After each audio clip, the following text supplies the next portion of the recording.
viens d'arriver à Alexandra, sur le camp, là où on va travailler pendant un mois pour faire les cerises. Voilà, le Vinland, le vrai Vinland. Voici le petit car park avec les petites voitures garées. Hop, là-bas il y a l'accommodation, le petit truc en blanc que vous voyez juste là. Et autour de nous les champs. Les champs. Et les champs, des fois on peut apercevoir des chasseurs qui tirent la carabine pour faire fuir les oiseaux. Ça, je trouve ça très marrant. Mais voilà, là il est 6h du matin, prêt à partir pour commencer à 7h. Une petite induction pour nous montrer les bases à faire et ensuite, here we go quoi. Le début de la saison est lancé, on espère becter un max. En tout cas il fait assez froid ce matin, il fait très très froid. J'ai ressorti le bonnet prime les gars. J'avais fait une petite vidéo au début des cerises. Là on est actuellement le 10 janvier, ça fait une semaine que nous travaillons ici. On a commencé le 3, nous sommes le 10, donc franchement après une semaine c'est assez dur comme job. C'est peut-être le plus fatigant que j'ai jamais fait. En termes de fatigue, on la ressent de fou. On est très fatigué. Dites-vous qu'on rentre en général vers 16h, 16h15. On fait à manger à 17h30, on mange à 18h et à 20h on est au lit. On est au lit à 20h pour essayer de dormir à 21h quoi. Donc c'est très fatigant. C'est assez physique. C'est un petit peu compliqué comme job, mais en vrai ça se fait. Et ce qui est bien, c'est qu'on est payé au bonus. Donc il faut savoir que on doit remplir des buckets, donc c'est des seaux de 5 kg de cerises. Et le minimum que l'on doit remplir, c'est 16 par jour. Comme on travaille 8 heures, ça fait du 2 par heure qu'on va faire. Et si tu arrives à en faire plus de 20, t'as un bonus. T'as un bonus entre 9 et 10 dollars par bucket. Donc moi j'essaie de viser les 25, entre 25 et 30. Là, cette semaine, j'ai fait toujours plus de 20. J'ai fait une fois 21, une fois 20, 3 fois 25 et une fois 26. Donc je suis assez bien. Et là, il est actuellement 11h. On travaille à midi parce qu'il a plu toute la nuit. Et quand c'est trempé, c'est un petit peu dur de travailler parce que les conditions sont pas trop réunies dans le champ de cerises. C'est un petit peu mouillé, etc. Donc c'est pas le top. Mais là, on va commencer à midi jusqu'à 17h peut-être. Donc on va peut-être faire 5h cet après-midi. On espère que on va avoir un bon champ parce que ça va dépendre des champs aussi. Les champs vont dépendre de combien que tu vas faire de buckets. Faut savoir que hier matin, en 3 heures, j'en ai fait que 3 parce que le champ était pourri. Et en 5h l'après-midi, j'en ai fait quasiment entre 15 et 20. Enfin, bref, ça dépend vraiment des arbres sur lesquels tu tombes. Et j'espère pouvoir avoir un bon bonus parce que c'est calculé en moyenne à la fin des 2 semaines. Donc c'est un petit peu chiant, le principe de moyenne, ça aurait été plus rentable si ça avait été par jour. Mon petit retour de une semaine dans les cerises, je pense pas que c'est un job qui est permis à tout le monde. Il faut savoir qu'il y en a qui sont déjà tombés des échelles parce qu'on est sur des échelles de 2-3 mètres. Certains sont déjà tombés et ça peut être un petit peu dangereux. Parce que si tu tombes de 3 mètres sur le dos ou sur la tête, bah tu peux avoir des séquelles à vie, donc faut faire attention. Faut pas avoir le vertige et faut pas trop réfléchir quoi. Faut juste foncer et essayer de viser un maximum de bonus pour gagner le plus d'argent possible. Mais voilà, après une semaine, ce que je ressens, il va me rester peut-être une semaine ou plus de 10 jours. Donc voilà.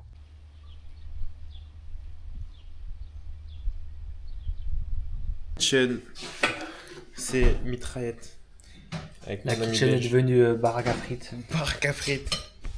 Regardez-moi ces frites belges là, qui ont l'air croustillantes, moelleuses à l'intérieur. Manque la graisse de bœuf. Putain, les deux cuissons. Les 2 cuissons. Mais un jour je viendrai à Bruxelles sur son terrain et il ira me faire goûter la meilleure mitraillette. la meilleure mitraillette de Belgique. Mais en tout cas, fais ça avec amour, ça se voit que il met beaucoup d'amour. On essaye hein. Donc Prends le plat. pour la mitraillette, pâté de frites. Plâtré de frites. Des petites baguettes qu'on va faire toaster comme il faut. Des steaks. C'est quoi la sauce? Sauce Brésil. Non, je vais pas trouver.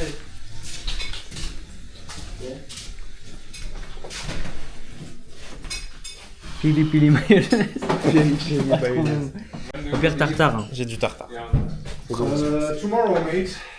On vous montre le résultat final dans quelques instants. Il y a des oignons aussi, oignons frais. Oignons frais et puis all good. Alors, j'ai voulu faire la première partie de mon mémoire sur l'engagement féministe et bien sûr, c'est une partie très vaste composée de sous-parties que je mets dans mon mémoire partant de la perte de personnalité, la pression d'être une Et après,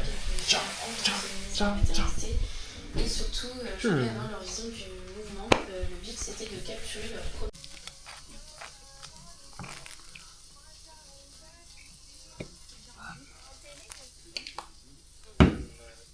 c'est bien grave. Ah bah ça, j'en doute pas. Je peux mettre double sauce. Est-ce que peri peri mayonnaise, c'est la sauce qu'on fait où on mélange le ketchup et de la mayo? Non. Ça, c'est la. Vous allez avoir J'ai failli te faire manger le tout ça. crâne. Évite. T'as vraiment pris la plus dure. C'est une petite souris. C'est pas moi. Tu mets quoi dedans? Piri piri tartare.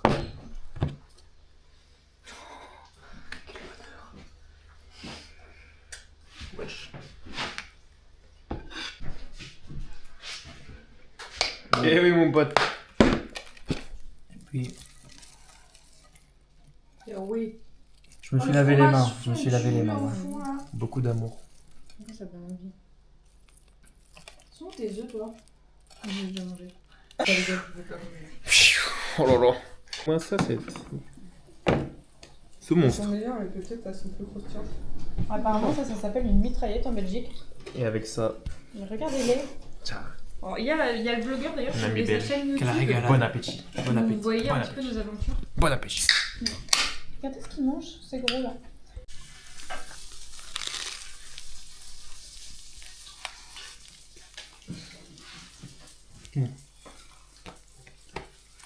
Delicious. La bouche pleine. Les cœurs. Oh purée. Vous êtes prêts ou pas à faire honneur à la Belgique?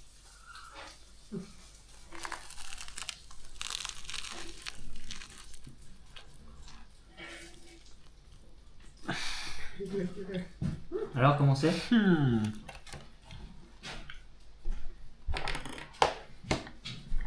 Vraiment du bien, c'est trop bon mec. Ah ouais? Vraiment très bon. Bravo, Soussou. Et là, vous avez des tenders veggie. Attends, c'est des tenders. Des nuggets veggie. Thunders. Ah, c'est des tenders. Périmé. Franchement, c'était 10 sur 10. T'as aimé? Mucho bueno. Mucho bueno comme on dit. De tout ça l'utiliser. devant le vlog précédent. Donc non franchement, repas validé à 100%. Et non, j'aimerais en goûter une vraie faite dans une vraie friterie belge. Mais en tout cas, faite maison, c'est très bon. Salut. Vous savez, avec Louis, on part en Polynésie. Et vu qu'on n'a pas de sous, ben Louis, il a vendu ses pieds. Il a envoyé des photos. Il devait mettre des morceaux de poulet entre ses pieds. Et le mec, il lui a acheté. Ouais. Et après, il a dû chier dans son caleçon et il l'envoie au mec parce que le mec, c'est un cacaophile.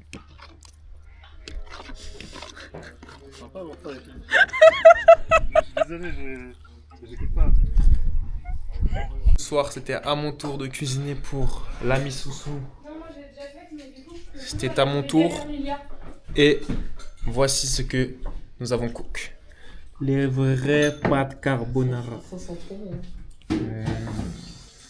La recette italienne. The true pasta carbonara. Donc il m'a cuisiné un plat belge. Et moi je suis tellement pas authentique que j'ai cuisiné un plat italien. Et j'ai pas de fourchette d'ailleurs. Mais on va tester ça. Et franchement ça a l'air caliente. Merci Soussou. Enjoy. Let's go. Let's go. Elles ont l'air trop bonnes. Bon appétit. Bon appétit. Enjoy your meal. Enjoy your meal. J'ai fait un peu trop de parmesan qui était coupé. Ah non, c'est du riz là. C'est pas du parmesan.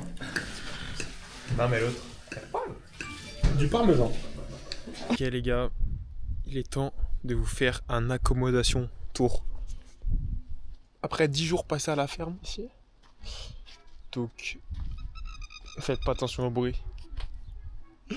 Parce que vous entendez de la musique ou pas. En fait, c'est un robot qui passe dans le champ et qui met des musiques et qui fait des simulations de tir de carabine pour faire fuir les oiseaux. Parce que si les oiseaux ils viennent picorer dans le champ et ils abîment les cerises. C'est zinzin. La voiture est garée juste là. Tac. La voiture défile là-bas. Et la petite maison est juste derrière ici. Regardez. Tac. En fait, c'est une ancienne salle de pause. Donc c'est tout petit. Il n'y a rien à faire. C'est vraiment minus. Et en gros, là il y a 2 petites tables dehors qui sont installées. On a un petit robinet dehors qui est alimenté et qui est chauffé grâce à ça. Ensuite, on a le grand luxe d'avoir des barbecues. Je ne l'ai pas encore utilisé, mais ça peut être pratique pour l'utiliser une petite fois. Là, on a un petit bar, donc plutôt cool, les poubelles dehors. Une petite gazinière. Donc maintenant, on va rentrer dans la demeure. Êtes-vous prêts?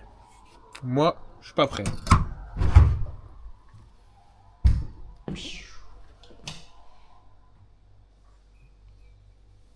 Et voilà. Ghetto les gars. On a un frigo, 2 frigos, 3 frigos, 4 frigos. Un micro-ondes.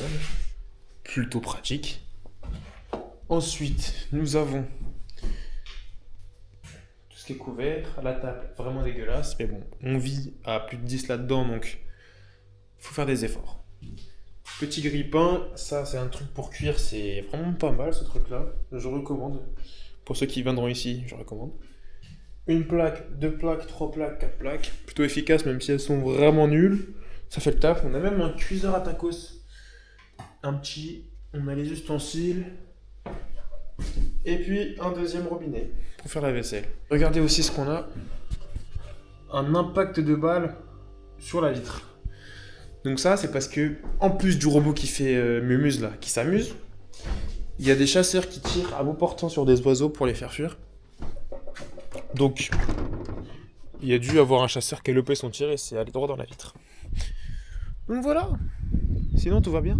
Donc maintenant, ce qu'on peut retrouver autour de l'accommodation, c'est des petites toilettes sèches.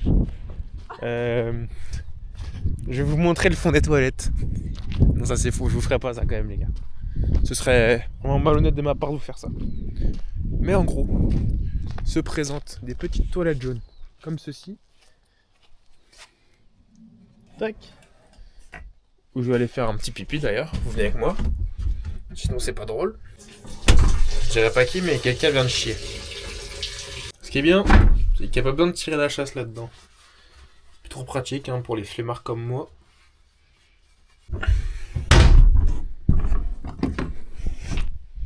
Et ensuite, la petite douche.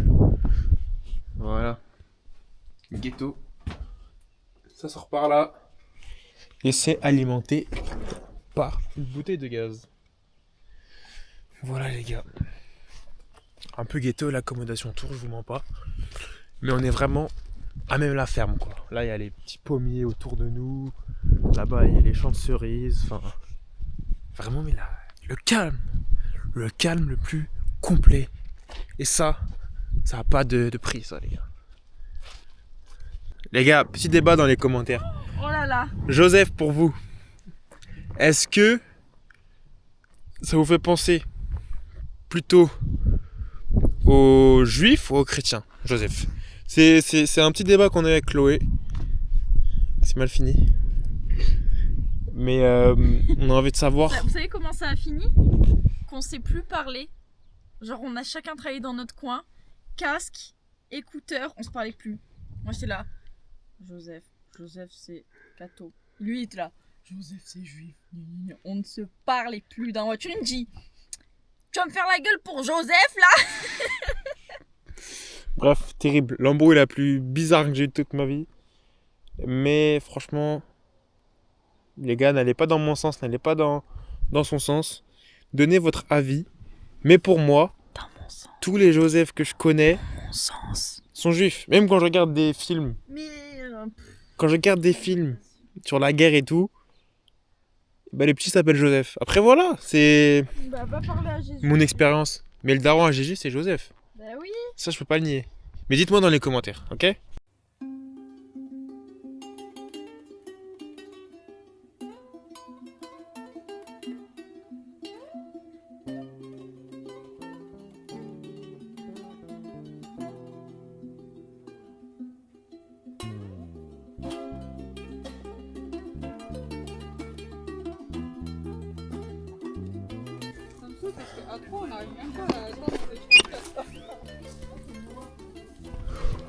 Voici à quoi ressemblent les seaux. Et en gros, on monte sur des petites échelles, comme ceci. L'orchard, il est comme ça. Et là, on se l'est tué aujourd'hui. J'ai fait... Merde. 32 plus 2, 34. Mon record, 34. All good. Alors après cette journée éprouvante, où j'ai tout donné au taf, je me suis tué. Apparemment, à 2h du matin, il est censé y avoir des aurores boréales dans l'île du Sud. Donc il y a 97% de chances que cela arrive. Donc c'est quand même assez élevé. C'est quasiment sûr même. Donc cette nuit on met un réveil à 2h pour essayer de voir les aurores boréales. Ça peut être fou hein. Mais je crois qu'ici elles sont un peu roses. Elles sont rose-rouge. Ça peut être trop stylé, putain. Je suis trop excité. Donc prochain plan, j'espère qu'il y en aura. Mais c'est pas sûr. Comme vous pouvez le voir sur ces images, nous avons bien vu les aurores boréales.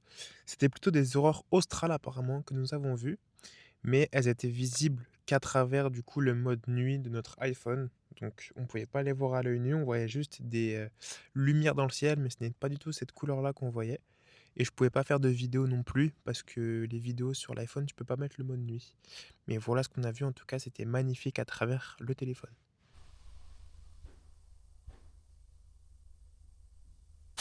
J'ai un contre-jour.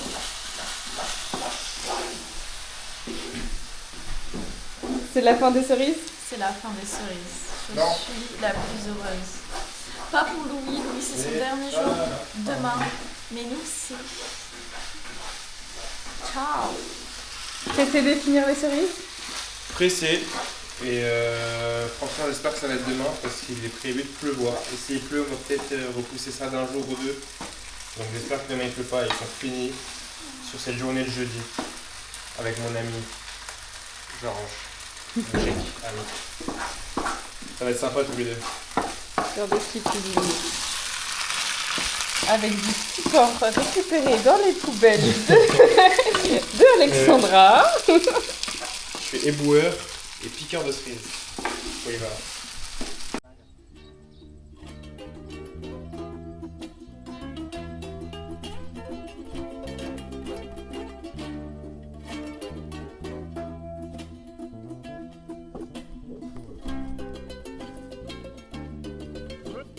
Good. The end.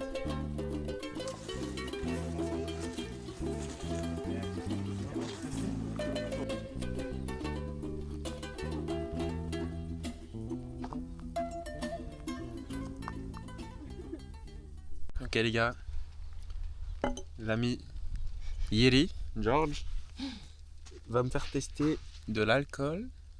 Check. Small alcohol, Slivovitz, Slivovitz. but the glass is from wine. Ok. Apparemment c'est vraiment fort, 50 degrés. Cheers. Cheers.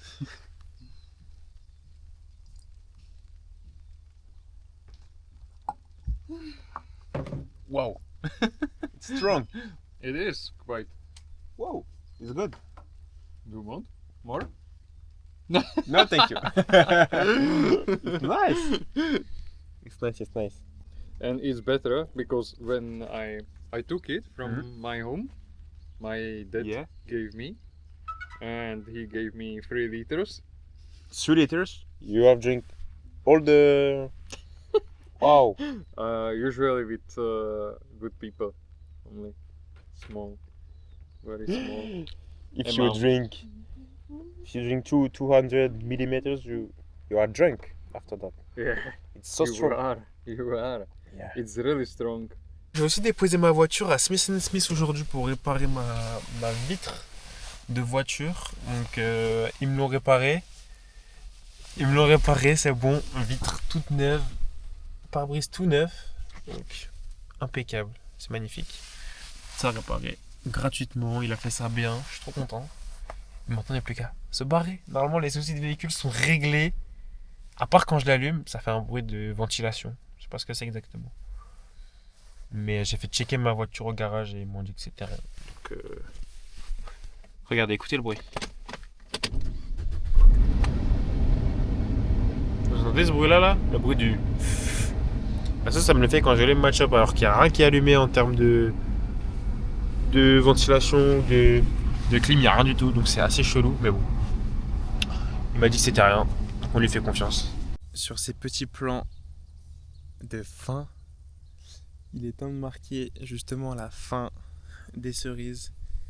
La fin du travail aux cerises. On a fini à 12h30. On a fini tous les champs. Après 3 semaines de dur labeur, les gars, vraiment c'était hardcore. Et maintenant il est temps de démarrer un nouveau chapitre. Le chapitre du road trip dans l'île du Sud. Et franchement on va s'amuser. Je pense vraiment qu'on va s'amuser et j'espère vraiment que j'aurai pas de soucis. Et que tout va bien se passer et que mon voyage va pas être faussé à cause de nouveau d'une certaine. Ce job est très mental, très physique. Franchement, c'est une petite combinaison des deux. Je dirais plus que c'est mental parce qu'il faut réussir à conditionner ton cerveau à allumer pendant 8 heures, 9 heures des fois, toute la journée pour faire un maximum de bonus et gagner un maximum d'argent. Donc c'est assez physique, assez dur mentalement plutôt. Sur le côté physique, moi c'est mes trapèzes qui prenaient un peu au début parce que t'as 5 kilos sur toi quasiment toute la journée. Donc ça, accumulé à 3 semaines, mes trapèzes commençaient à chauffer. Mais avec le temps, tu t'y habitues et maintenant c'est totalement bon. J'ai plus du tout de douleur du tout. Par quand je touche, c'est un petit peu sensible, mais ça va. Donc en gros, là vu que j'ai fait une moyenne à peu près de 30, et bien ils vont accumuler les 4 jours que j'ai fait. Donc en gros, j'ai fait 29 le premier jour, j'ai fait 34 le deuxième, 29 le troisième, et là le dernier, on a fait 4 heures et quelques. Donc j'ai fait 8. Bon, c'était de la merde, mais c'était le dernier jour. Et donc du coup, il faut que je fasse 29 plus 34 plus 29 plus 8. Et ça fait exactement 100. Donc ça fait 100 buckets en 4 jours. Et vu que c'était 9 $ le bucket en plus, donc là ça m'est comptabilisé en bonus. Ce qui va faire en tout du coup 900 $ en 4 jours. À ça tu rajoutes les holiday pay qui sont à peu près de 100 $. Mais du coup tu mets après des taxes. Donc les taxes, je pense que je vais être taxé à 300 $. Comme ça. Donc en gros je vais gagner 700 je pense. Comme ça 700, 750. Donc c'est plutôt nice en 4 jours de boulot. Franchement c'est plutôt cool. Et je l'ai bien mérité parce que je me suis vraiment tué. Là je suis KO de fou malade. Faut que je parte mais malheureusement là je suis trop mort. Je suis en train de prendre un petit goûter. Et ensuite je vais aller me faire une petite sieste. Parce qu'il est déjà 16h23 et j'aimerais bien drive aller 1 heure ou 2 pour me rendre proche de Tekapo. Parce que les filles y sont et j'aimerais les rejoindre. Donc voilà, la suite de l'aventure s'annonce croustillante. Restez branchés. Et sur ce, je marque la fin de l'arc cerise. De ces 3 semaines de boulot où j'ai pas été trop actif malheureusement. Mais c'est la fin, on va reprendre l'activité. Et franchement, mettez la cloche. Parce que ça va envoyer du monde.